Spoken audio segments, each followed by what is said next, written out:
Alright, so I have taken my passenger side apart, turbos off. This is the last of 8 fuel injectors going in, so it's going to go in that hole down there. These are the other ones. They're pretty crusty. I'm sure they're probably the originals.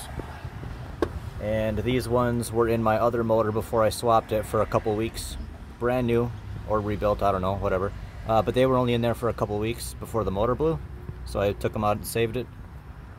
And then when I took the turbo off, there's supposed to be a gasket here, and there just wasn't. So it would run really good cold, or pretty good cold, and then when it warmed up, it would seem like it would be losing boost pressure and just kind of like wouldn't perform as well. So my theory, as of right now, is that since there was no gasket here, as it heated up, it would expand. The metal parts would, you know, expand just a little bit, and then before I cleaned this off, you could see there was like soot that was coming out. So there was a exhaust leak right here. So instead of going through the turbo and down the downpipe, all my exhaust pressure was basically just leaking out, and it wasn't really letting the turbo spool up. So hopefully once I get that together,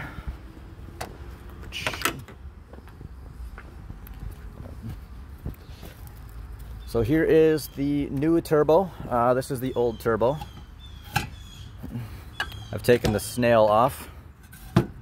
This is a GM5, this is a GM8. They're the exact same thing, except the GM8 has just slight improvements to fix the reliability issues. There were some minor changes made on the inside for the common failure points of the GM5. So GM8, and where's the snail for this? GM5, right there. Okay, there is a cooler line gasket, that square gasket for the part that it was just straight missing, and then it looks like it has some new studs in here for it, and probably some directions. Alright, so this is the absolute best thing ever in the world to clean up gasketed surfaces. Light pressure. This is a pretty worn down disc, so we're not really removing material, we're just removing the crap that's on there.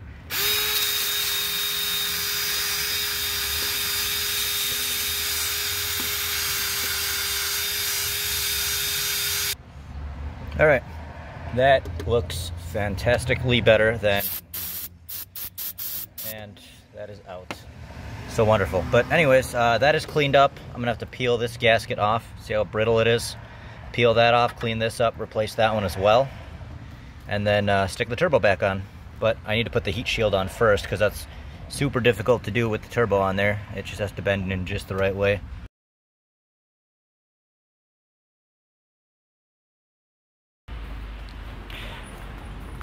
Alright, so turbo is pretty much in.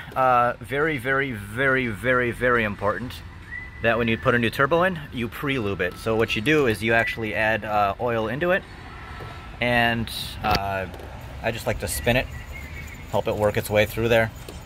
You never, never, never want to start a turbo, brand new turbo, dry, because you're basically, it's almost like running the oil dry and not having any of the cylinder walls lubed or the valve train lubed or anything like that.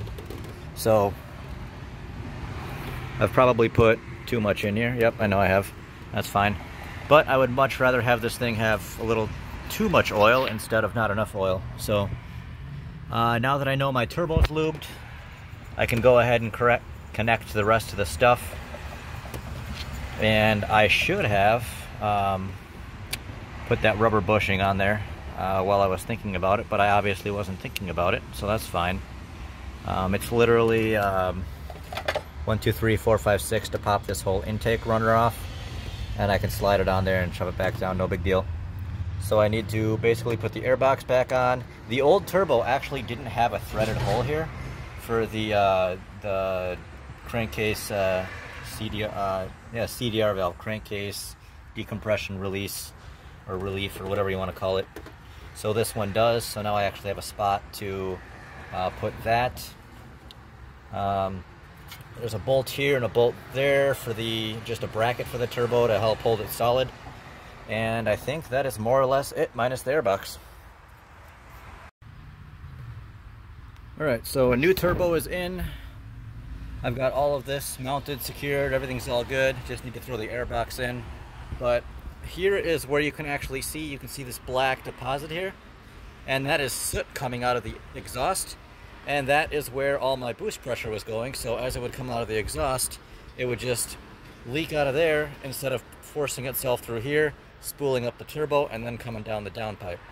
So now that I have all that cleaned up and a new gasket and a new turbo and everything, I'm expecting this thing to do a whole lot better.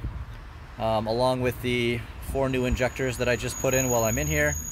I did the 4 on the other side yesterday, just because on the other side you can see they're already open enough to get to.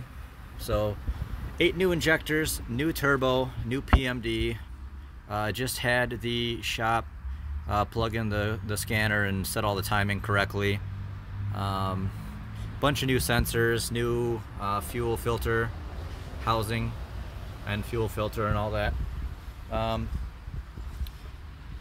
The oil pressure switch down there that constantly fails on these things, I rewired it to run through a fuse on an excuse me, this circuit comes on with ignition power, so the fuel pump will come on anytime I turn the ignition on. And I have a relay harness coming, so instead of pulling the amperage for the fuel pump for this, which it's fine, it's not going to hurt anything, this isn't going to be pulling the amperage of the fuel pump. Once the relay harness gets here, it'll be pulling the amperage of just opening a relay, and then the fuel pump will be running off the the battery or whatever. So that'll be good. But I've been driving around the last couple days like that. It's perfectly fine. And then basically just taking all the stuff the GM engineers failed and messed up on and just made really cheap, and fixing all that.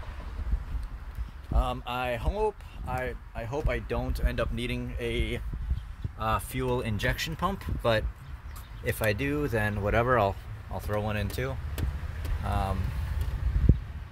And I guess now I just got to throw the airbox on, clean up some tools, and take it for a test drive.